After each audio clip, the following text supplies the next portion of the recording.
이 시간에는 용납하라라는 제목을 가지고 함께 말씀 나누도록 하겠습니다. 요즘에 차마다 다 블랙박스가 다 달려있죠. 블랙박스가 달리면서 예전에는 드러나지 않았던 도로 위에서의 그런 아찔한 장면들, 또 난폭한 상황들이 적나라하게 이제 영상 매체를 통해서 다 공개가 되고 있습니다. 최근에 제가 봤던 거는 갑자기 끼어들었다고 흉기를 들고 내려서 협박하는 사람도 있었고요. 또 고속도로에서 막 나오는 상황에서 이제 막 다른 길까지 다 갔는데 속도를 늦추지 않고 계속해서 이렇게 경쟁하듯이 옆에 따라와서 고속도로 달리는 내내 쫓아가가지고 브레이크 밟고 그러다가 큰 사고가 나서 사람이 죽는 것도 제가 보았습니다.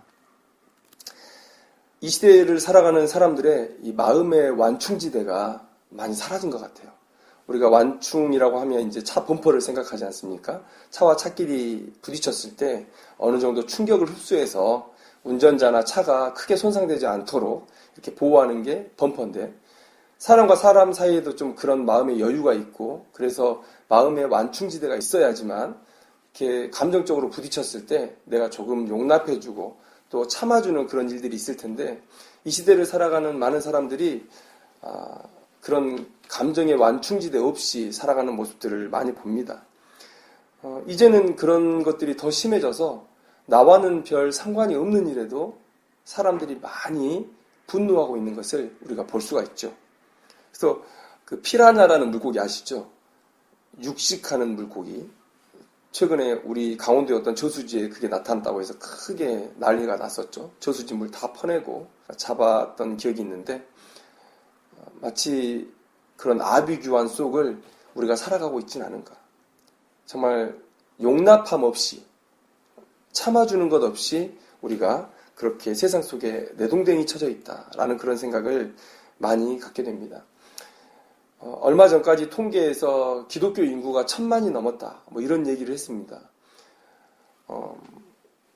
이런 1000만이 넘는 기독교 인구를 자랑했던 이 한국 사회가 이렇게 마음의 완충지대 없이, 용납함 없이 살아간다는 것, 매우 낯설다라는 것들을 우리가 조금 알았으면 좋겠습니다. 오늘 우리가 용납이라는 주제를 가지고 함께 말씀을 나눌 텐데, 하나님의 용납하심을 우리가 좀 배웠으면 좋겠습니다. 그리고 그 용납하심을 그대로 실천해서 교회가 세상 앞에 좀 더 교회답고, 그리고 교회의 하나됨, 그리고 나의 신자됨을 그렇게 지켜나가는 그런 우리들이 되었으면 좋겠습니다. 제가 사전을 찾아보니까 용납이라는 단어의 뜻이 이렇습니다. 너그러운 마음으로 남의 말이나 행동을 받아들임. 자, 오늘 본문에서도요, 사도 바울이 구원을 받은 이유, 긍휼을 입은 까닭은 곧 예수 그리스도께서 일체의 오래 참음을 보이셨다. 이 일체의 오래 참음을 보이셨기 때문에 사도 바울이 구원을 받고 또 다른 사람들의 구원의 본으로서 지금 설 수 있고, 나를 충성되게 해주셔서 직분을 맡기신 그런 은혜도 또한 누릴 수 있었다. 그러니까 사도 바울이 지금의 모습을 갖게 된 것은 하나님의 일체 오래 참으심이었다라는 말을 하고 있습니다. 헬라어 아네이 캐스데라는 단어가 이 용납이라는 단어로 번역이 되어 있는데요. 이 단어의 사전적 의미는 오래 참다, 견디다, 이런 뜻이 있습니다. 그래서 용납이라는 단어, 또 오래 참다라는 단어, 또 용서라는 단어가 일맥상통하게 동의어로 또 쓰이고 있다는 것을 우리가 알 수가 있죠. 그래서 이 오래 참으심이 정말 놀라운 일을 이루어낸다라는 것이죠. 또 하나님은 우리를 향해서 오래 참으시는, 또 용납하시는, 또 용서하시는 그런 하나님이라는 것을 본문 속에서 말해주고 있다는 것이죠. 사도 바울은 자신을 뭐라고 표현하냐면, 내가 죄인 중에 괴수였다라고 표현하고 있습니다. 괴수였다. 과거에 유대교에서 율법을 배우고 또 그것을 행하려고 했을 때는 사도 바울의 인생은 소망이 없는 인생이었습니다. 스스로가 얘기하지 않습니까? 율법으로는 하나님의 의에 이를 사람이 아무도 없다. 자기는 하나님의 의에 이를 수 없는, 구원에 이를 수 없는 그 율법을 가지고 열심히 고민했고 연구했고 또 다른 사람들에게 그 답 없는 길을 가르치려고 했던 사람이었습니다. 그러면 얼마나 어리석었습니까? 얼마나 소망이 없었습니까? 그리고 또 이 사도 바울은 그 율법의 근거에서 그 바리새적인 그 완벽주의, 또 유대주의를 지켜야 된다는 그런 사명을 가지고 오히려 예수님의 제자들을 핍박하는 그런 자리에 있었죠. 그런데 그런 인생을 하나님께서 참으시고 참으셔서 이렇게 귀한 일꾼으로 세워주셨다는 거예요.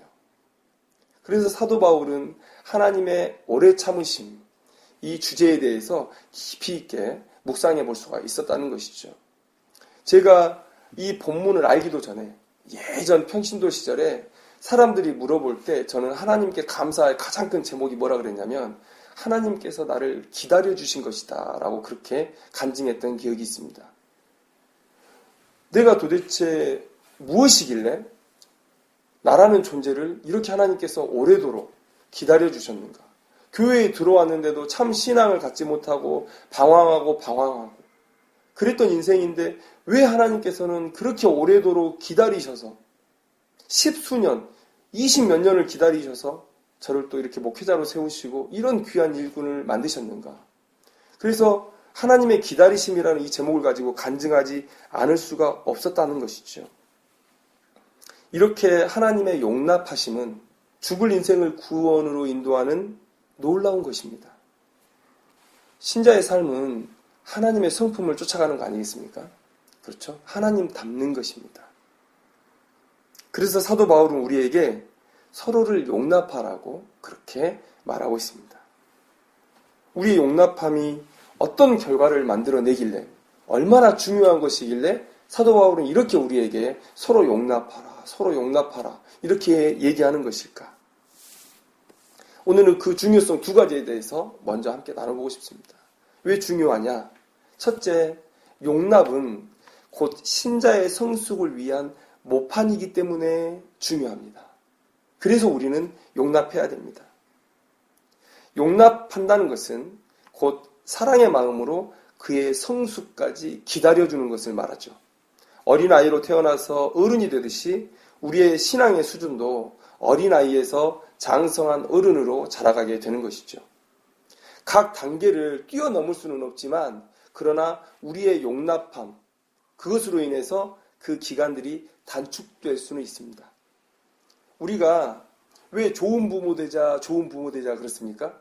좋은 부모 밑에서 자라는 아이들이 더 빨리 성숙하고 이 사회의 구성원으로서 바르게 또 자리매김하는 것을 우리가 볼 수가 있습니다. 그래서 우리가 좋은 부모 되자라고 얘기를 하죠. 맞습니다. 좋은 교회를 만나고 좋은 영적인 멘토를 만나서 용납되어지는 그런 은혜를 체험한 사람들은 그런 좋은 자리에서 빨리 하나님의 일꾼으로 성장하는 모습을 우리가 볼 수 있다는 것입니다. 자, 복음서를 한번 보십시오. 복음서를 보면 저는 이렇게 또 부제를 붙여보고 싶어요.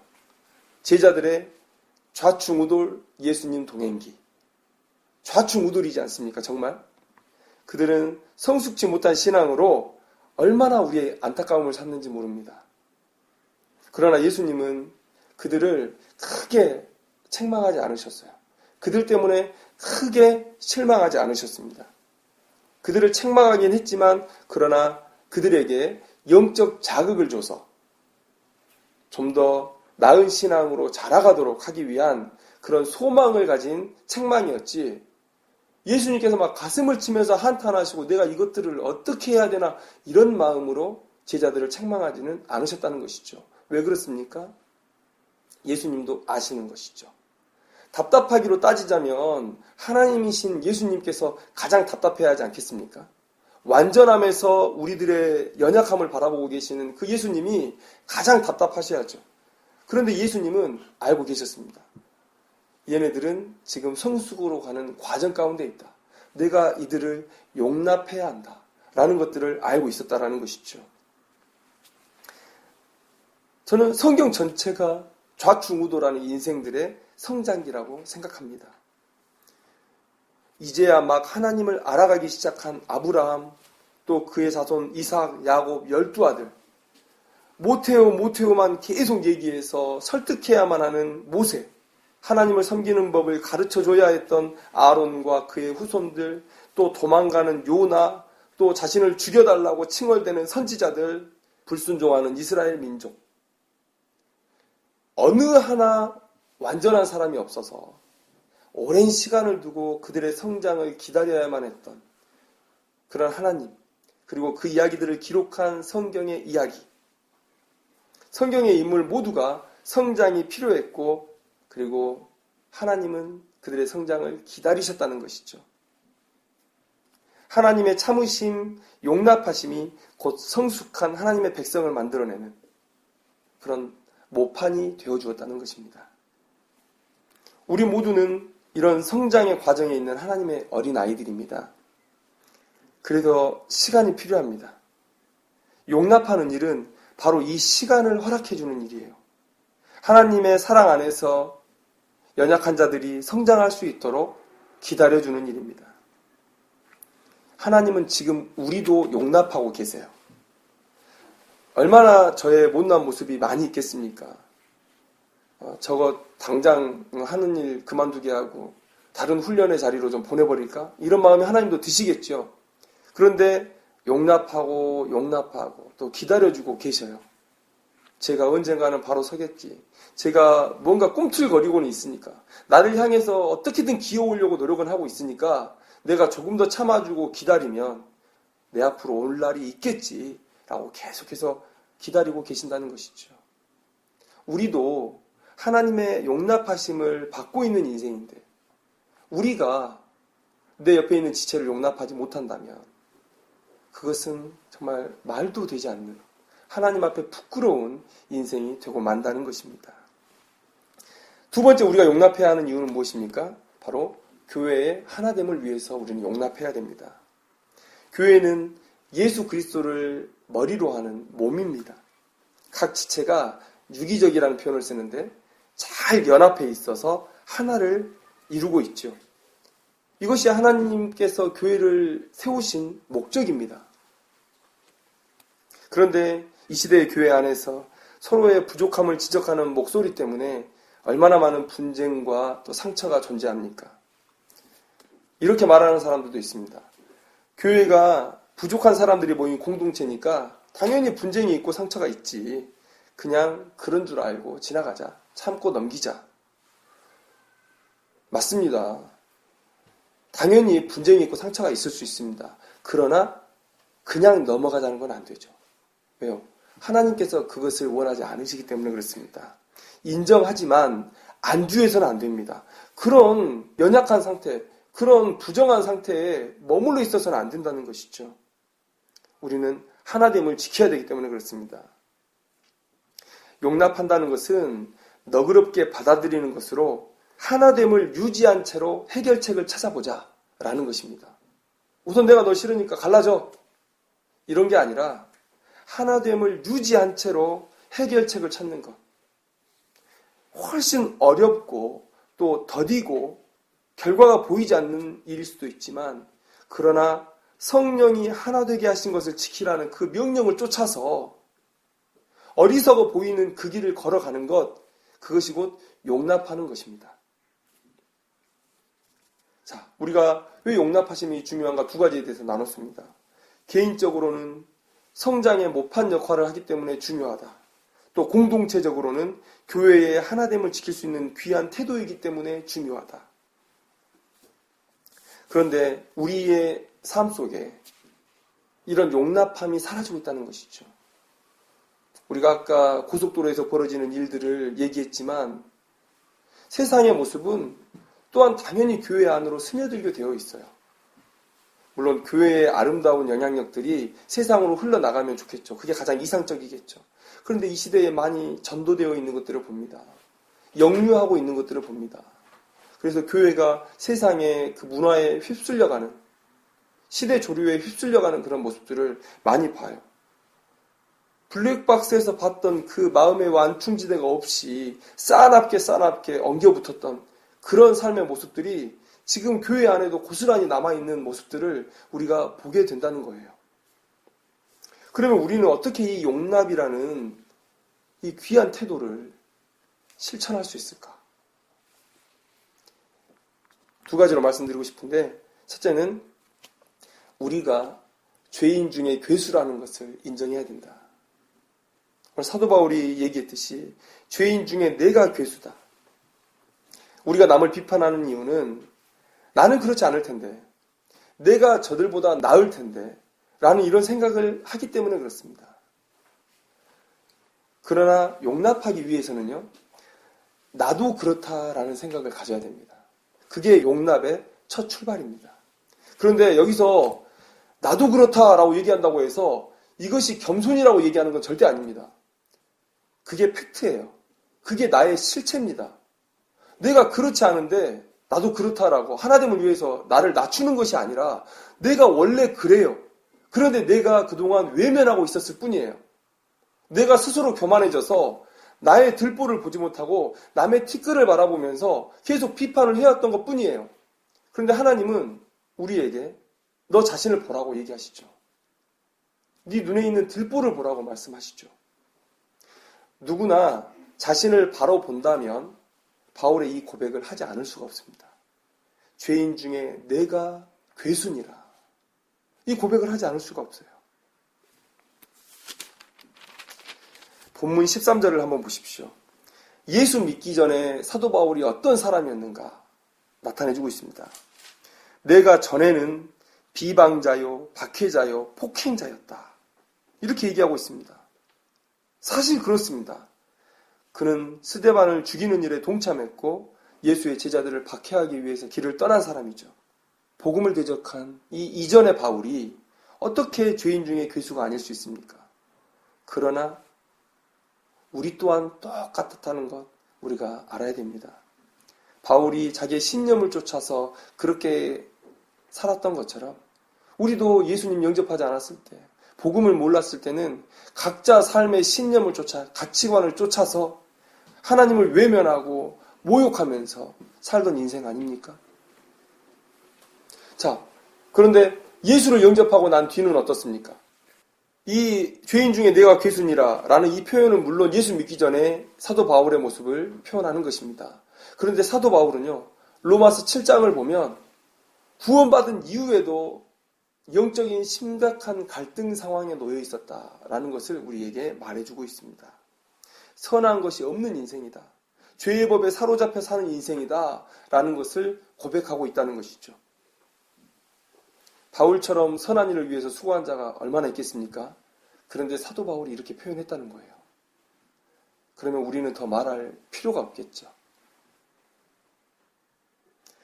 제가 죄인 중에 괴수입니다 라는 이 표현은 겸손의 표현이 아니라 사실 그런 것입니다. 예수님의 말씀을 빌리자면 우리는 1만 달란트를 빚진 자라는 거예요. 도무지 갚을 수 없는 금액을 빚진 자예요. 그런데 이 1만 달란트를 예수님의 보혈로 탕감을 받았습니다. 그렇다면 예수님께서 말씀하세요. 그 기쁨에 100데나리온쯤은 너희들끼리는 서로 탕감할 수 있는 것 아니냐. 내가 너의 삶의 회복을 위해서 1만 달란트를 탕감해 주었다면 너희들은 서로의 삶을 위해서 이 작은 금액 100데나리온 정도는 서로 용서하고 용납하고 참아줄 수 있어야 되는 것 아니냐? 라는 걸 우리에게 얘기해주고 있는 거예요. 자신이 1만 달란트를 빚진 자라는 것을 아는 사람은 100데나리온을 용서해야 됩니다. 용납해야 됩니다. 받아들여야 됩니다. 내가 죄인 중에 괴순이라. 이 마음을 가질 때 우리는 옆에 있는 지체들을 용납할 수가 있게 된다는 거예요. 첫 단추를 채우게 되는 일이라는 겁니다. 둘째, 어떻게 하면 우리가 용납할 수 있습니까? 하나님의 일하심을 신뢰할 때 우리는 용납할 수 있습니다.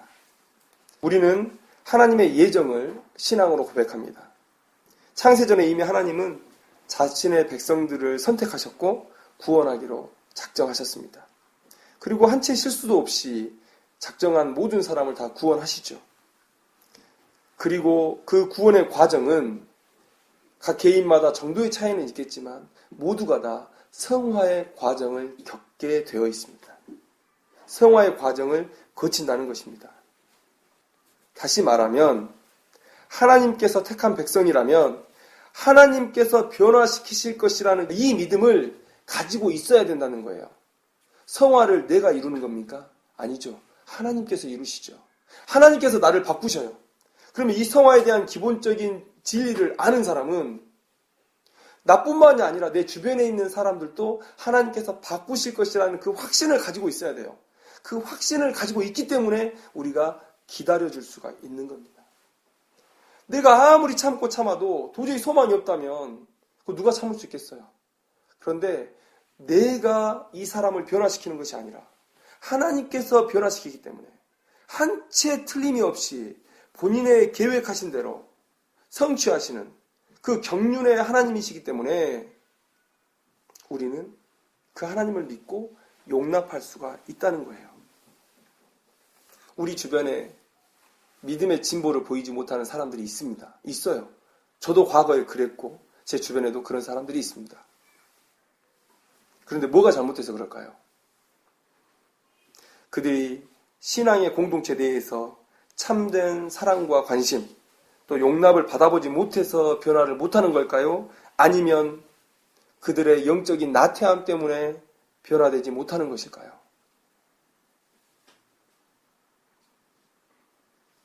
우리는 이것을 고민할 필요가 없습니다.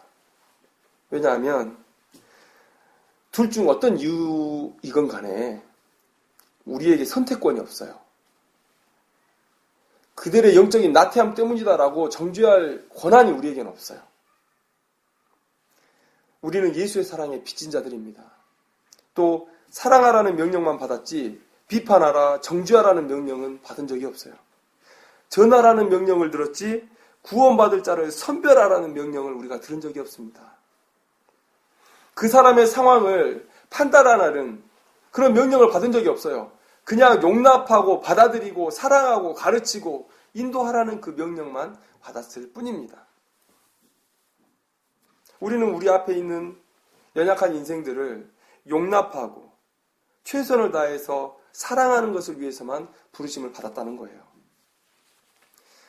사도 바울이 변화될 것이라고 누가 기대했습니까?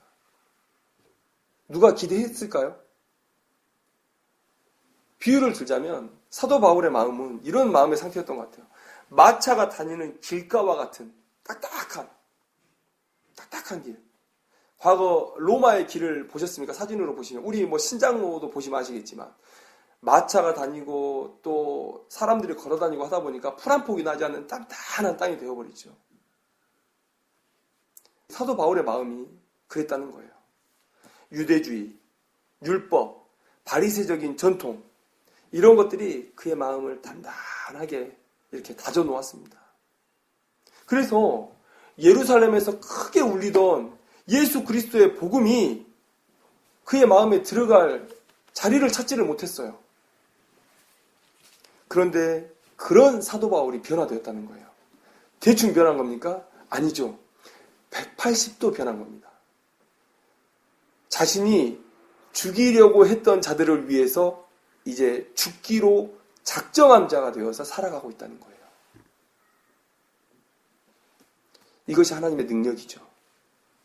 우리가 변화시키는 것이 아니라 하나님께서 변화시키시는 거예요. 그러니 우리는 지금 우리가 처한 현 상황에 대해서 우리가 만난 내 앞에 있는 연약한 지체에 대해서 어떠한 평가도 판단도 다 내려놓아야 돼요. 그저 용납하라는 하나님의 명령만을 붙들고 살아내야 된다는 겁니다. 그러면 결과는 하나님께서 자신이 원하는 대로 이루어내실 거예요. 언제까지 기다려야 될까요? 1년 기다려봤는데 안 변하는데 뭘요? 가만히 있습니까, 저 사람이? 뭔 소망이 있어요? 제가 10년 동안 기다려봤는데 안 변합니다. 저 사람에게 뭔 소망이 있습니까? 그런데 하나님께서 뭐라고 얘기하십니까? 사도 바울을 변화시키기 위해서 하나님께서 얼마 동안 참으셨다고 얘기합니까? 지금 오래 참으셨다고. 오래 참으셨다고. 이 오래는요, 기한이 정해진 게 아니에요. 그냥 사도 바울이 변할 때까지 기다린 겁니다. 그러니 우리도 용납함을 포기해서는 안 돼요. 용납함을 멈춰서는 안 돼요. 예수님의 말씀을 빌리자면 7번을 70번까지라도 용서하라는 그 말씀을 따라서 우리는 내 옆에 있는 지체들의 연약함을 용납해야 된다는 것이죠. 그래서 우리는 이렇게 용납할 수 있습니다. 내가 죄인 중에 괴수라는 것을 인정하고 그리고 하나님께서 변화시킬 것이라는 이 확신을 가지면 우리는 용납할 수 있어요. 그런데 마지막으로 하나 더 말씀드리겠습니다. 용납한 뒤에는 어떻게 해야 될까요? 용납한 뒤에 이끌어줘야 되죠. 이끌어줘야 됩니다.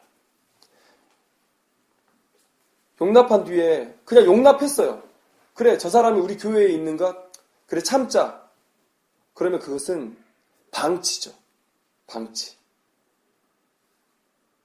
그건 사랑이 아닙니다. 그것은 하나님께서 원하시는 용납, 사도 바울이 얘기하는 용납이 아니에요. 진정한 용납은 받아들이고 그들의 영적인 필요를 채우고 삶을 돕고 말씀을 가르치는 거예요. 바울이 용납을 얘기할 때 저는 얼굴이 뜨뜻해졌을 거라고 생각이 됩니다. 왜냐하면 마가 요한이 생각났을 거기 때문에 그래요. 마가 요한 어떤 사람입니까?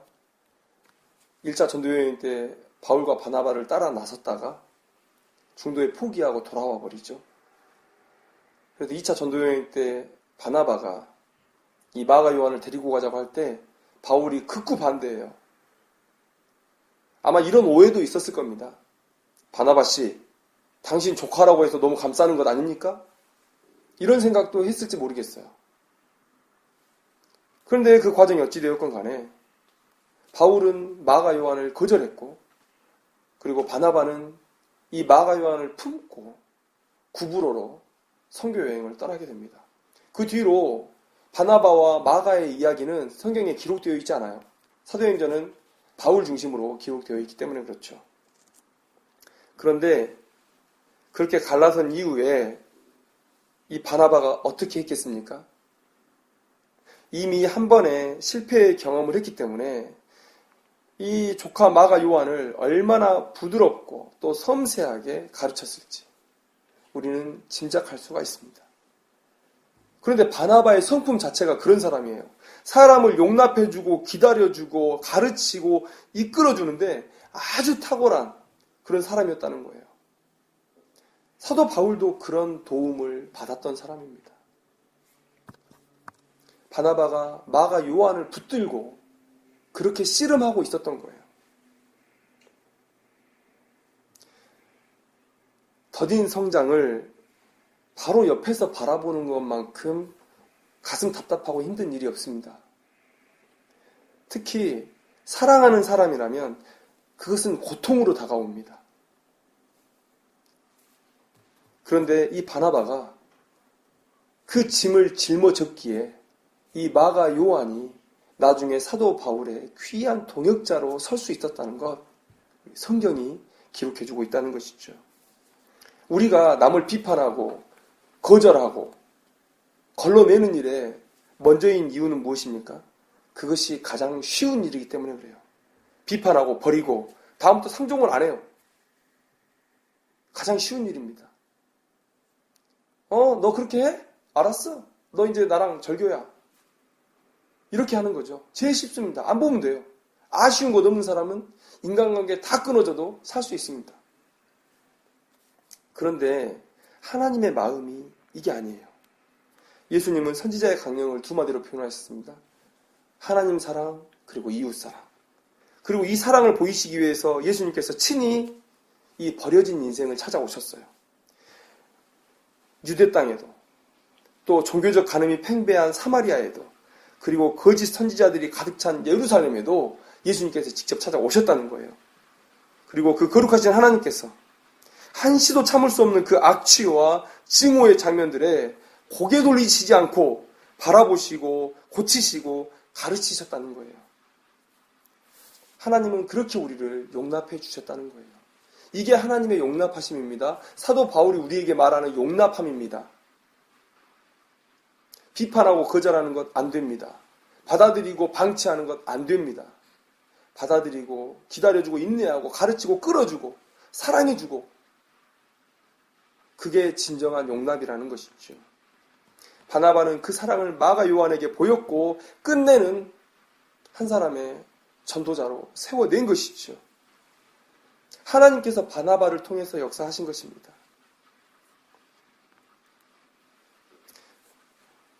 우리는 조금 먼저 믿은 것이라는 사실을 알아야 돼요. 조금 먼저 성장하고 있는 것 뿐입니다. 예수님께서 우리에게 경고하세요. 먼저 된 자가 나중되고 나중된 자가 먼저 될 수 있다. 먼저 된 자가 먼저 되는 것, 나중된 자가 나중되는 것, 그게 가장 아름다운 것 아닙니까?